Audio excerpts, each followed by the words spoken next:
আসসালামু আলাইকুম। আপনারা সবাই অনলাইন থেকে আয় করতে চান, কিন্তু অনলাইন থেকে আয় করতে গেলে যেই 4টি কারণে সবচাইতে বেশি মানুষ অনলাইন থেকে আয় করা থেকে ছিটকে পড়ে যায়, সেই 4টি কারণ কি সেটা কি জানা আছে আপনাদের? হয়তোবা জানা নেই, যার কারণেই আপনি বারবার চেষ্টা করেও অনলাইন থেকে আয় করতে পারছেন না। সুপ্রিয় দর্শক, আজকের ভিডিওতে আমি আপনাদের সাথে শেয়ার করতে যাচ্ছি অনলাইন থেকে আয় শুরু করতে যাওয়ার আগে অথবা অনলাইন থেকে আয় করতে চাইলে যেই 4টি ভুল আপনাদের এড়িয়ে চলা উচিত, সেই 4টি ভুল। এবং ডেফিনেটলি আমি আশাবাদী আজকের এই ভিডিও থেকে যে 4টি ভুল আপনাদের সাথে আমি শেয়ার করব, সেগুলো যদি আপনি এড়িয়ে চলে আপনার অনলাইন থেকে আয় করার পদচারণা শুরু করতে পারেন, তাহলে ডেফিনেটলি আপনি একজন সাকসেসফুল অনলাইন আর্নার হতে পারবেন। সো ভিডিও লেংথি না করে চলুন শুরু করা যাক। প্রথমেই চলে আসে 1 নম্বরে, স্কিল ডেভেলপমেন্ট না করেই আয় করতে চাওয়ার প্রবণতা। সবচাইতে বড় সমস্যা। অনলাইনে 1 ঘন্টা আয় করে 1000 টাকা পেলাম, অনলাইনে 2 ঘন্টা আয় করে $10,000 পেলাম, অনলাইনে 3 ঘন্টা আয় করে 500 টাকা পেলাম, অনলাইনে একটা ভিডিও দেখে 200 টাকা পেলাম, 2টা ভিডিও দেখে 400 টাকা পেলাম। এরকম অসংখ্য প্রলোভন দেখিয়ে আপনাদের সময়, আপনাদের ইনফরমেশন, আপনাদের টাকা পয়সা এবং আপনাদের সঠিক পথটাকে বিভ্রান্ত করে দিচ্ছে অনেক ওয়েবসাইট, যার কারণে সঠিক স্কিল আপনাকে আগে জেনে তারপরেই আয় করতে যাওয়া উচিত। কারণ আপনি যদি স্কিল না জানেন, তাহলে সেক্ষেত্রে আপনার কাছে মনে হবে যে যেটাই দেখি সেখান থেকেই আয় করি। আসলে এরকম স্ক্যাটার্ড অথবা ছত্রভঙ্গভাবে আপনি যদি কাজ শিখতে চান বা কাজ করতে চান এবং সেখান থেকে আয় করতে চান, তাহলে এটা আপনার অনলাইনে দীর্ঘস্থায়ী আর্নার হিসেবে টিকে থাকাটা অবশ্যই কিন্তু কঠিন হয়ে যাবে বলে আমি মনে করি আমার এই 5, 6 বা 7 বছরের অনলাইন আর্নিংয়ের অভিজ্ঞতা থেকে। 2 নম্বরে হচ্ছে আনস্টেবল প্ল্যাটফর্ম থেকে আয় করার উদ্যোগ। এক্স্যাক্টলি, এই যে একটু আগেই ভিডিওতে স্কিল ডেভেলপমেন্টের ব্যাপারে আপনাদেরকে আমি যেটা বলছিলাম, স্কিল ডেভেলপমেন্ট কি সেটা নিশ্চয়ই আপনি জানেন। যে কোনো ব্যাপারে আপনি পারদর্শী হওয়া, কোনো একটা কাজ শিখে তারপরে আপনি অনলাইন থেকে আয় করতে চাওয়া। আর 2 নম্বর যেটা বলছি সেটা হচ্ছে আনস্টেবল প্ল্যাটফর্ম থেকে আয় করার উদ্যোগ নেওয়া। দেখুন, আনস্টেবল প্ল্যাটফর্ম থেকে আয় করার উদ্যোগ নিলে আপনার কি হবে?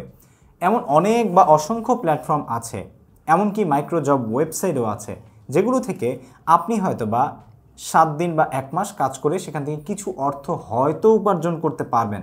তবে এই সমস্ত ছোট আনস্টেবল প্ল্যাটফর্মগুলো থেকে আয় না করতে পারার পসিবিলিটি সবচেয়ে বেশি, বরঞ্চ তারা আপনাকে দিয়ে কাজ করিয়ে নিবে, আপনাকে যে প্রযোজ্য পাওনাটা সেটা কিন্তু দেবে না। সেই জন্য আনস্টেবল প্ল্যাটফর্ম থেকে আপনি কিন্তু দীর্ঘস্থায়ী আর্নিং করতে পারবেন না। আর সেই সাথে ডেফিনেটলি আনস্টেবল প্ল্যাটফর্ম হওয়ার কারণে আপনি যদি আপনার একটা সম্পূর্ণ আর্নিং সোর্সকে অনলাইন নির্ভর করতে চান, তাহলে সেটা কিন্তু আর পসিবল হবে না। আশা করছি বুঝতে পেরেছেন। 3 নম্বর আমাদের কাছে রয়েছে মার্কেট ডিমান্ডিং যে স্কিল, সেই স্কিলটাকে আপনি আসলে শিখছেন না প্রপারলি। দেখুন, মার্কেট ডিমান্ডিং স্কিল না শিখে আপনি যদি অনলাইন থেকে আর্ন করতে চান, অনলাইনে মার্কেট ডিমান্ডিং স্কিল কী হতে পারে নিজেকে প্রশ্ন করুন। নিজে না জানলে গুগলে গিয়ে সার্চ করুন, what are the market demanding digital skills now in online earning. এটা লিখে সার্চ করলে কিন্তু আপনি দেখবেন যে অসংখ্য স্কিল আপনাকে দেখাবে, যেগুলো অনেক বেশি মার্কেট ডিমান্ডিং এবং ডে বাই ডে এটা উঠতেই থাকবে উপরের দিকে। যেমন এখন আমি আপনাদেরকে কয়েকটা স্কিলের কথা বলেছি, যেমন হচ্ছে গ্রাফিক্স ডিজাইন, তারপর হচ্ছে ভিডিও মার্কেটিং, তারপর আপনার video editing, motion graphics, animation, ঠিক আছে? এই যে কাজগুলো এছাড়াও আরও অনেক অসংখ্য জিনিসপত্র আছে, যেমন ওয়েব ডেভেলপমেন্ট, ঠিক আছে? তারপরে হচ্ছে এসইও। এই জিনিসগুলো কিন্তু অসংখ্য রকমের হচ্ছে মার্কেট ডিমান্ডিং স্কিল, যেগুলো সম্পর্কে আপনি যদি আইডিয়া নিতে পারেন, তাহলে কিন্তু আপনি একজন সাকসেসফুল অনলাইন আর্নার হতে পারবেন, আপনাকে কেউ আটকে রাখতে পারবে না। এছাড়াও চেষ্টা করবেন আপনার প্রত্যেকটা স্কিল যেন ডেফিনেটলি একটা কর্নার রাখে, যেই কর্নারে আপনি এআই বা আর্টিফিশিয়াল ইন্টেলিজেন্স সম্পর্কে ধারণা রাখেন।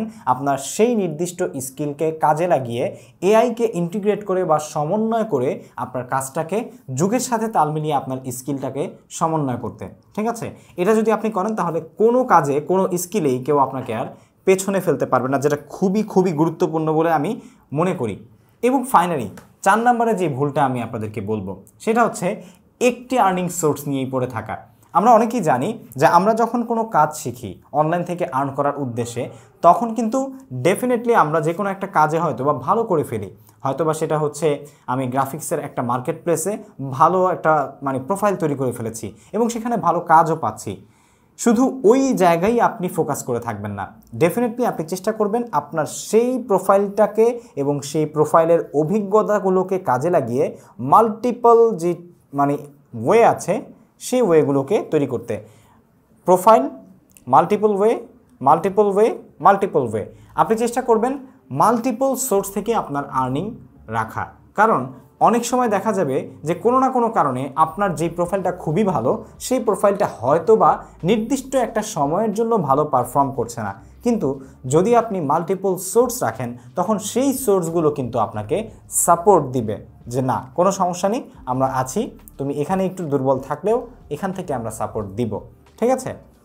আর যদি আপনি একটা সোর্সের উপরে নির্ভর করে থাকেন তাহলে দেখা গেছে অনলাইন প্ল্যাটফর্মটা এমন একটা প্ল্যাটফর্ম, ডেফিনেটলি একটা রিস্কি প্ল্যাটফর্ম, কিন্তু এই রিস্কি প্ল্যাটফর্মকেই এখন কিন্তু আসলে অনেকেই তাদের মূল সোর্স অফ ইনকাম করে নিয়েছে।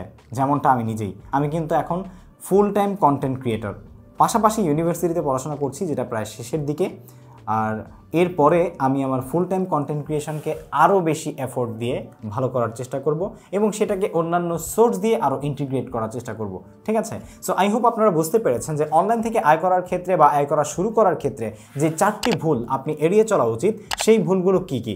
এই ভুলগুলো এড়িয়ে চললে আই হোপ আপনি একজন সাকসেসফুল অনলাইন আর্নার হতে পারবেন। ভিডিও ভালো লেগে থাকলে লাইক, কমেন্ট, শেয়ার, সাবস্ক্রাইব এবং পেজ ফলো করতে ভুলবেন না। আসসালামু আলাইকুম।